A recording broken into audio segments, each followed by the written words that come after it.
En esta ocasión vamos a abordar el tema siempre relacionado con la hélice y los efectos secundarios de la misma en aeroplanos multimotores, que van a afectar a lo que se ha considerado en llamar motor crítico, al motor cuya hélice se detiene por malfunción del motor. El motor crítico en un multimotor de alas fijas propulsado por hélices es aquel cuya falla podría producir los efectos más adversos en la controlabilidad y la performance del aeroplano. Y en general son todos esos efectos adversos producidos por efectos secundarios de la hélice. Los aeroplanos propulsados por motores turbojet o turbofan, jets, se consideran no tener motor crítico, ya que la condición de motor aerodinámicamente crítico es dada por los efectos secundarios de la hélice. Hay ciertos aeroplanos, algunos componentes de los cuales tienen como los sistemas hidráulicos, eléctricos, neumáticos, de vacío, etc., pueden estar impulsados por uno de sus motores, en cuyo caso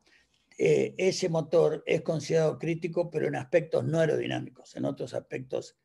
técnicos, porque al perder ese motor, si está en él el generador, no tengo electricidad. Si en él está una bomba de agua, me quedo sin la bomba de agua y así. Pero conceptualmente, cuando se habla de motor crítico, es el motor cuyas consecuencias son más adversas por el sentido de giro de su hélice y por lo tanto por efectos relacionados con la hélice.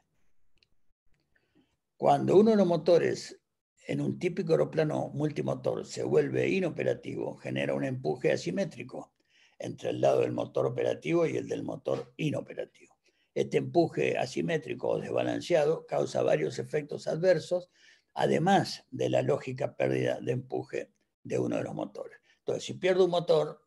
en un avión a hélice bimotor, no solamente pierdo el 50% de la potencia, que ya es grave. Si el que pierdo es el motor crítico, tengo efectos adversos adicionales al de la pérdida del 50% de la potencia. El motor izquierdo de un bimotor convencional propulsado a hélices es usualmente considerado el motor crítico, en tanto sus hélices giren en sentido horario. Por eso decimos en un bimotor convencional, porque convencionalmente la enorme mayoría de los aeroplanos que se propulsan por hélices, sus hélices se rotan en el sentido horario. No todos, por eso decimos convencional. Cuando uno de los motores está inoperativo, se genera un torque alrededor del eje de simetría vertical, el Z, cuyo valor depende de la distancia lateral. ¿Se acuerdan cuando vimos momento? Depende de la distancia lateral, lateral al centro de gravedad, y al vector de empuje del motor operativo, multiplicado por el empuje. O sea, ahora lo vamos a ver en un gráfico, pero es el torque que se produce, la guiñada que se produce, es directamente proporcional a la distancia que hay entre el motor inoperativo y el centro de gravedad y la potencia, el empuje generado por este. Este momento, torque, impulsa la nariz del aeroplano hacia el lado del motor perdido, inoperativo, tendencia que debe ser contrarrestada por el piloto mediante el adecuado uso de los comandos o controles de vuelo.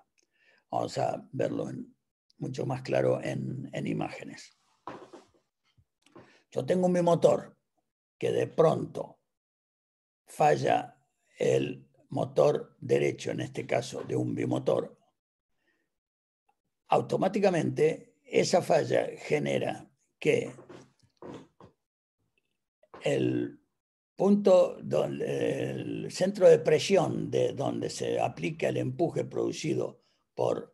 la hélice del motor operativo, si este está detenido, y acá tengo el centro de gravedad, este empuje por este brazo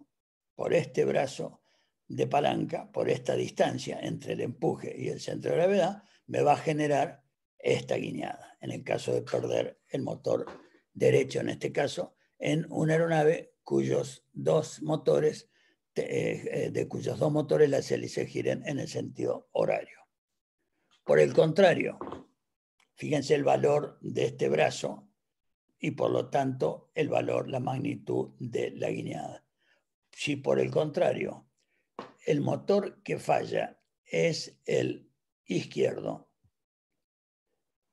el brazo de palanca entre el punto de mayor empuje que genera la pala,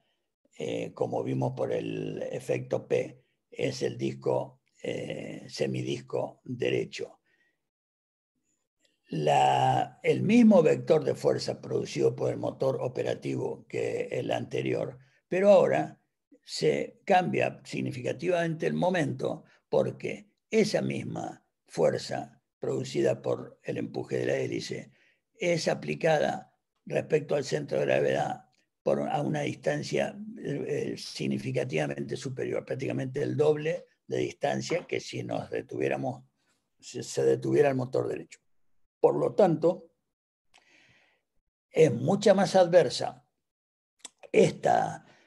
condición que la primera porque necesita muchísima más fuerza en el rudder o timón de dirección para contrarrestar una guiñada muy superior.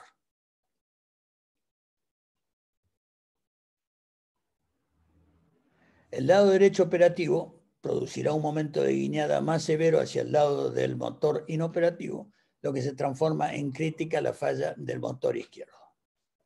Debido al factor P, el motor derecho típicamente desarrolla su vector de empuje a una mayor distancia lateral del centro de gravedad del aeroplano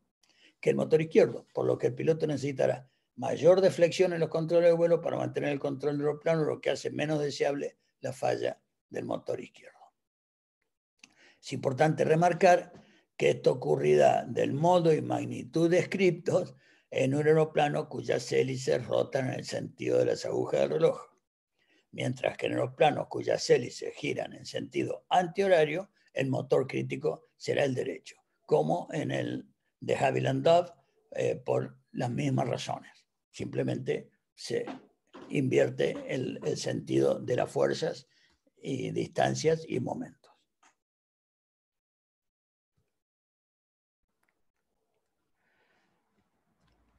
A los aeroplanos con hélices contrarrotativas, cuyo sentido de giro de ambas es hacia el fuselaje en su tope, o sea, que la hélice izquierda en sentido horario y la derecha en sentido antihorario, no tienen motor crítico, como el Beechcraft Hughes.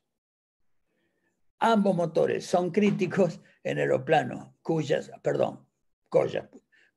hélices contrarrotativas giran hacia afuera de su fuselaje en su tope. Hélice izquierda en sentido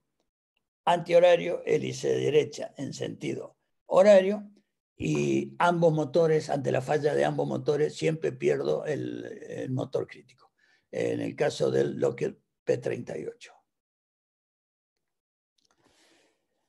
Si definimos a la sustentación como una fuerza que se opone al peso por efecto de la corriente de aire que circula debajo y sobre la superficie del ala en los planos multimotores cuyas plantas de poder están montadas en las alas con sus respectivas hélices hacia la proa, el chorro o estela que acelera el flujo de aire de la corriente sobre la porción de las alas directamente detrás de esta, lo que significa una mayor sustentación detrás de cada hélice con respecto a otro sector del ala. Aquel efecto de el chorro de las hélices no solamente afecta en la turbulencia del chorro de estela que dijimos alrededor del fuselaje, sino que lo que quiere decir este primer párrafo, que en aviones multimotores, que los motores están colocados físicamente en el borde, las hélices en el borde adelante del borde de ataque de las alas, todo el chorro de la hélice corre inmediatamente para detrás de las alas. Por lo tanto, en el estrados y intrados de esas alas, además de la corriente producida por las líneas de corriente por el desplazamiento de la aeronave en respecto a la masa de aire, el chorro de las hélices detrás de las mismas sobre las alas genera una sustentación adicional.